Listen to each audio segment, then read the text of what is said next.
I'm Christina Mendonça. Welcome to the Short List and welcome to your week. We had a bit of a rainy weekend here in Northern California. The sun is out for now, but not for long. Rain is moving back in this week. We're getting close to tax time, and if you use Bitcoin, make sure to pay your sales taxes. The IRS just got a federal judge to have Coinbase of San Francisco turn over a list of 20 million customers.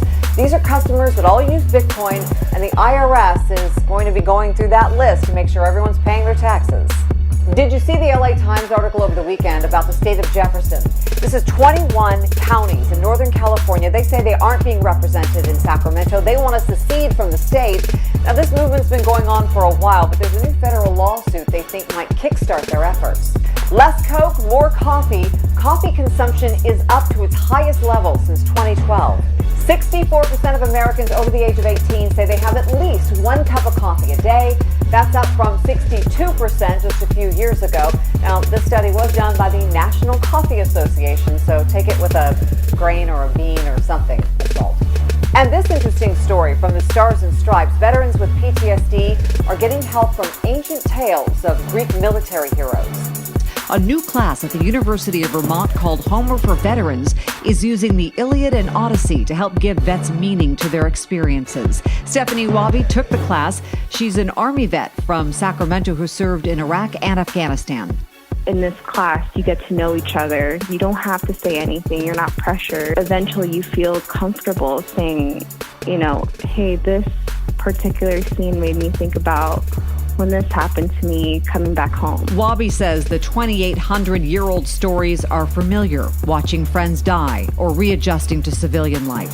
Homer for Veterans is the brainchild of a Dartmouth professor who is now trying to secure grant funding to get the class in universities nationwide. Let's get to this week's content. On Tuesday is my podcast, A Fresh Agenda, where I interview innovators, entrepreneurs, and thought leaders. Congratulations, you're still my agent.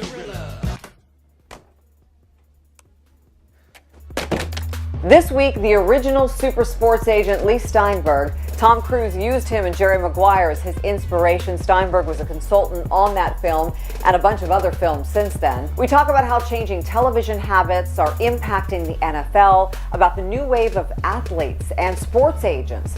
We also talk about concussion and what he says will ultimately change the NFL for good. It has nothing to do with money or owners or new players. It has everything to do with moms. On Wednesday, another edition of Folsom Focus. Amgen's coming back to town soon, and we're going to talk about cycling culture and why in many parts of town, 2 wheels is preferable to 4. And on Thursday, a throwback to an interview with theoretical physicist Brian Greene. After the passing of Stephen Hawking, I've been thinking a lot about this interview. Greene and I talk about string theory and time travel, and he tells us how to do it. When it comes to time travel, Einstein himself laid out a blueprint for how to do it. So that's a trip into the future of the Shortlist this week. You can get all that content right now on my website, ChristinaMendonça.com. Just go to the menu item that says This Week in Latest Work.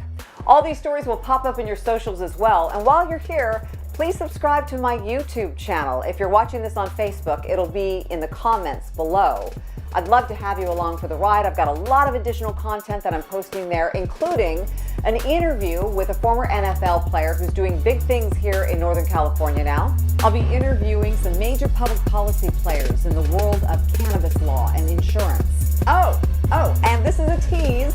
I've got another big platform coming online very soon. I'm so excited to tell you about it. Thanks to those of you who have reached out using my hashtag #CredibleMessenger.